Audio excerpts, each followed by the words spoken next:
私はファインカマと申します。안녕하세요. 여러분, 저는 파인카마입니다. 하이, konnichiwa. minasan, o genki kana? 지금은 한국의 대학교 학생입니다. 지금은 한국에 있대 다이가쿠니勉強 して আজকে হচ্ছে আমি আমার একটা থট শেয়ার করব ভাষা নিয়ে। যে নরমালি বাংলাদেশে এখন বর্তমানে অনেক ভিসা হইতাছে হচ্ছে আমাদের এশিয়ার ভালো দুইটা দেশ, সেটা হচ্ছে সাউথ কোরিয়া এবং জাপান। তো আমার পূর্ব অভিজ্ঞতা থেকে আমি প্রায় 3 বছর জাপানিজ ভাষা শিখছি অ্যান্ড 3 পর্যন্ত পাস করার পরেও এখন আমি আসি হচ্ছে সাউথ কোরিয়াতে। আমি লাস্ট ইয়ার হচ্ছে সাউথ কোরিয়ার ভিসা পাইছি আইএলস পরীক্ষা দেওয়ার মাধ্যমে। মানে আইএলসের রেজাল্ট দিয়ে হচ্ছে সরাসরি ইংলিশ ব্যাচেলর প্রোগ্রামে হচ্ছে এখন সাউথ কোরিয়াতে আছি। বাট আমাদের ইউনিভার্সিটির ব্যাচেলর প্রোগ্রাম প্রথম 2 বছর হচ্ছে ম্যান্ডেটরি, আমাদের সাউথ কোরিয়ান ভাষা শিখতেই হবে। তাছাড়া আমাদের মানে এটা ক্রেডিটেড একটা সাবজেক্ট। তো এখন হচ্ছে আমার সাউথ কোরিয়ান ভাষা নাই চাইতেও আমার শিখতে হইতেছে। তো যেহেতু 3 বছরের প্রায় জাপানিজ ভাষা শেখার অভিজ্ঞতা আছে, তো ওইটার ভিত্তিতে জাস্ট আমি কম্পেয়ারিজন, মানে আমার সুযোগটা আছে যে কম্পেয়ার করার, যে আমি দুইটা ভাষাই শিখতেছি। তো এই কারণে মানে আমার কাছে মনে হয় যে আমি কম্পেয়ারটা করতে পারতেছি।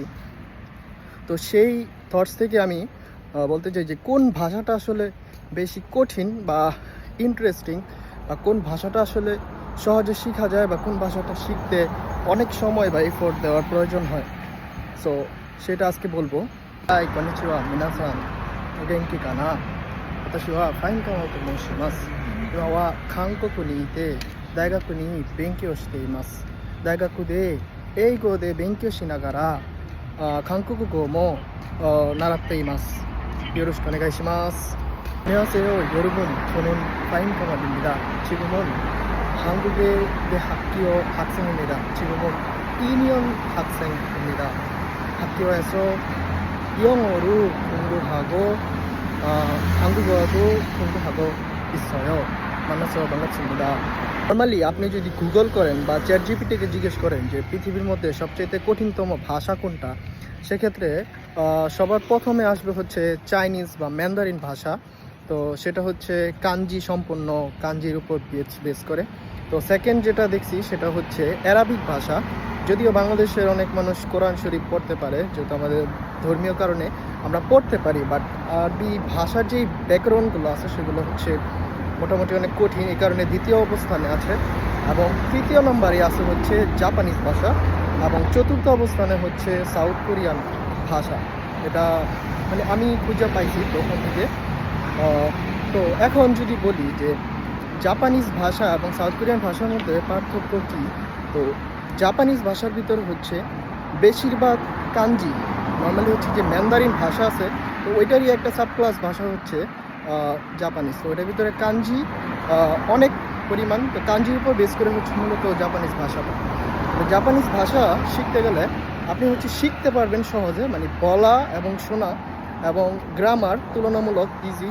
তো ওই ক্ষেত্রে এটা ইজি, বাট যখন আপনি পড়তে যাবেন, যে আপনি জাপানিজ ভাষা সম্পূর্ণ পড়া শিখতে চান, তো সেটার ক্ষেত্রে আপনাকে মানে মিনিমাম বলতে গেলে যে 4 থেকে 5 বছর, এবং এটা আপনার সারা জীবন শিখতেই যাইতে হবে। এবং এটার ব্যবহারটা একটু কঠিন, যে একটা কাঞ্জি বিভিন্ন অর্থ থাকে, বিভিন্ন সময় সিচুয়েশনের উপর বেস করে, ওয়ার্ড বাক্যের উপর বেস করে যে ওই কাঞ্জির উচ্চারণটা চেঞ্জ হয়ে যায়। তো এটা হচ্ছে জাপানিজ ভাষা। এবং যদি কোরিয়ান ভাষার কথা বলি, সেক্ষেত্রে কোরিয়ান ভাষাটা হচ্ছে হাঙ্গুল যেই বর্ণমালা, এটা হচ্ছে যে নর্মালি জাপান এবং কোরিয়া প্রায় প্রাচীনকাল থেকে অনেকটা চায়না এই রিজিয়নের ভিতরে ছিল। তো এখানেও প্রায় কাঞ্জি ভাষা চলতো। তো কাঞ্জিকে তারা বলে হানজি। তো তাদের রাজা সেজং সম্ভবত যে এই কোরিয়ান ভাষা হাঙ্গুল, তাদের নিজস্ব বর্ণমালা তারা ইন্ট্রোডিউস করছে। তো এই কারণে তাদের কাঞ্জিগুলো সরাসরি পড়তে হয় না, তো কাঞ্জিকেই তারা চেঞ্জ করে হাঙ্গুল ভাষার ভিতরে নিয়ে আসছে। তো এখন কি হয়েছে যে আপনি চাইলে 10 থেকে 15 দিনের ভিতরে কোরিয়ান রিডিং পড়া শেখা যেতে পারবেন। এবং যদি রিডিং পড়া এই 10 থেকে 15 দিনের ভিতরে আপনি সম্পূর্ণ কোরিয়ান ভাষার রিডিং পারবেন, যেটা এই রিডিং শুধু জাপানিজ ভাষা যদি আপনি শিখতে যান, তাহলে আপনাকে প্রায় 4 থেকে 5 বছর, ইভেন আরও বেশি লাগবে সম্পূর্ণ ফ্লুয়েন্ট হইতে। প্রথমেই হচ্ছে রিডিংয়ের পার্টটা সবচেয়ে কঠিন হচ্ছে জাপানিজ ভাষায়, এবং রিডিংয়ের পার্টটা জাপানিজ ভাষার তুলনায় অনেক সহজ হচ্ছে কোরিয়ান ভাষায়। তো রিডিং পার্টটা গেল। তো এখন আসি হচ্ছে প্রোনাউন্সিয়েশন অ্যান্ড স্পেলিংয়ের যে বিষয়গুলো এটার বিষয়। তো জাপানিজ ভাষায় নর্মালি যে শব্দগুলো আছে আমরা বাংলাদেশিদের জন্য সেটা হচ্ছে অনেকটা সহজ, ঠিক আছে। কিন্তু কোরিয়ান ভাষায় যে শব্দগুলো তারা ব্যবহার করে এগুলা নর্মালি মানে উচ্চারণ আমার কাছে অনেক কঠিন মনে হয়। নর্মালি যেরকম আমি যদি একটা উদাহরণ দিই, যে একটা শব্দ আছে জাপানিজ ভাষায় দাইজুগু, দাইজুগু মানে দ্যাটস অল রাইট এরকম, বাট এই শব্দটা সেম অর্থবহ যে কোরিয়ান ভাষার যে শব্দটা আছে সেটা হচ্ছে খ্যানচা নায়ো। শব্দটা কঠিন, খ্যানচা নায়ো। সো এরকম তাদের যে শব্দগুলো যে উচ্চারণ এটা আসলে মুখ দিয়ে বের হইতে চায় না। ধরেন আমি একটা শিখলাম, একটা বই থেকে একটা শব্দ শিখলাম, বাট যখন আমি সরাসরি ইউজ করতে যাই তখন দেখি যে আমার স্পেলিংয়ের সাথে বা আমার প্রোনাউন্সিয়েশনের সাথে তাদের সাথে মিলতেছে না। তারা বলে তারা তাদেরটা বোঝে, আর তারা যখন আমাকে বলে আমি বুঝি না, বা আমি যখন বলি তখন তারা বোঝে না। তখন হয়েছে যে কনফিডেন্সটা চলে যায়, আরে আমি কি বলতেছি, আমি কি ঠিক বলতেছি কি না এরকম। তো প্রোনাউন্সিয়েশনের ক্ষেত্রে বা উচ্চারণগত দিক থেকে জাপানিজ ভাষা হচ্ছে ইজি কোরিয়ান ভাষার তুলনায়। রিডিংয়ের বিষয়টা গেল এবং হচ্ছে উচ্চারণের বিষয়টা গেল। এখন বলি হচ্ছে এফোর্ট এবং সময়ের বিষয়টা। আপনি যদি কোরিয়ান ভাষা শিখতে চান, ধরেন আপনি N4 পাস করা আছে জাপানিজ ভাষায়, তো এই N4 লেভেল থেকে শুরু করে আপনার N2 লেভেল পর্যন্ত যাইতে যতটুকু সময় লাগবে আপনি অতটুকু সময়ে প্রায় টপিক 3 কমপ্লিট করে ফেলতে পারবেন। 0 থেকে কোরিয়ান ভাষা টপিক 3, ইভেন আরও বেশি যদি আপনি মানে যতটুকু পরিমাণ ইফোর্ট আপনি কোরিয়ান জাপানিজ ভাষায় দিবেন তার চাইতে অল্প ইফোর্টে আপনি ভাষা বেশি শিখতে পারবেন কোরিয়ান। কারণ কি?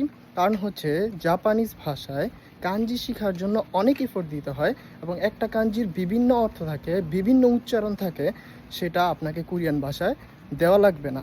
তো সময়ের হিসাব করলে কোরিয়ান ভাষা হচ্ছে অল্প সময় শেখা যায় কম ইফোর্টে। এখন যদি বলি ইন্টারেস্টিং কোনটা, অবশ্যই ইন্টারেস্টিং যার যার ব্যক্তিগত বিষয়, যার যেটা পড়তে ভালো লাগে সেটা। এখন আসি যে জাপানিজ ভাষা এবং কোরিয়ান ভাষার ভিতরে কি কোনো মিল আছে নাকি? হ্যাঁ, অবশ্যই মিল আছে। গ্রামারগত দিক থেকে বিভিন্ন গ্রামার প্রায় মানে সেন্টেন্স স্ট্রাকচার ক্ষেত্রে অনেকটাই মিল আছে, তবে উচ্চারণগুলো বা শব্দগুলো ডিফারেন্ট, বাট গ্রামার কাছাকাছি। বা এ কারণে যদি কেউ জাপানিজ ভাষা শিখে তার জন্য কোরিয়ান ভাষা গ্রামার ইজি, আবার যদি কেউ কোরিয়ান ভাষা শিখে তার জন্য জাপানিজ ভাষা গ্রামার ইজি। হ্যাঁ, গ্রামারের বিষয়টা তো গেল। এখন যদি আমি বলি যে নাউন বা ভার্বের ক্ষেত্রে যদি কোনো মিল আছে নাকি, হ্যাঁ, সেক্ষেত্রে অবশ্যই অনেক শব্দ হচ্ছে জাপানিজ এবং কোরিয়ান মানে সরাসরি একরকম উচ্চারণ না, বাট অনেকটাই কাছাকাছি। কীরকম দু একটা উদাহরণ দিই। যেরকম একটা শব্দ আছে বিও ইন মানে হচ্ছে জাপানিজ ভাষায় হসপিটাল, তো এই শব্দটা কোরিয়ান ভাষা বলা হচ্ছে বিয়ংউন, ঠিক আছে। তারপর হচ্ছে জাপানিজ ভাষায় হচ্ছে কোয়েন মানে হচ্ছে পার্ক, কোরিয়ান ভাষায় এটাকে বলা হচ্ছে খুংওয়ান। তারপর হচ্ছে তোশোকান মানে হচ্ছে জাপানিজ ভাষায় লাইব্রেরি, তো সেম শব্দটা হচ্ছে কোরিয়ান ভাষা হচ্ছে তোশোগুয়ান। তো এরকম শব্দ। তারপর হচ্ছে ভার্বের ক্ষেত্রে যদি বলি, তারপর হচ্ছে ভার্বে যেমন তোচোকুশিমাস শব্দের অর্থ হচ্ছে অ্যারাইভ হওয়া, তো বা পৌঁছানো। তো সেম শব্দটা হচ্ছে যদি আমি কোরিয়ান ভাষা বলি তাহলে হচ্ছে তোচক হাদা। যেমন জাপানিজ ভাষা হচ্ছে শিমাস মানে কোনো একটা কিছু করা, বা কোনো নাউনের পরে এই শিমাস অ্যাড করলে যেরকম ভার্ব হয়ে যায়, এরকম কোরিয়ান ভাষা হচ্ছে কোনো নাউনের সাথে যদি হাদা শব্দটা ব্যবহার করি তাহলে এটা হচ্ছে ভার্ব হয়ে যায়। তো বুঝতেই পারলেন যে কতটা মিল আছে দুইটা ভাষার ভিতরে। তবে আমার কাছে মনে হয় যে যদি কাঞ্জির বিষয়টা বাদ দেই তাহলে জাপানিজ ভাষাটাই ইজি, এবং উচ্চারণের দিকে চিন্তা করলে কোরিয়ান ভাষাটা জাপানিজ ভাষার তুলনায় অনেক অনেক অনেক কঠিন। That's all for today. See you again.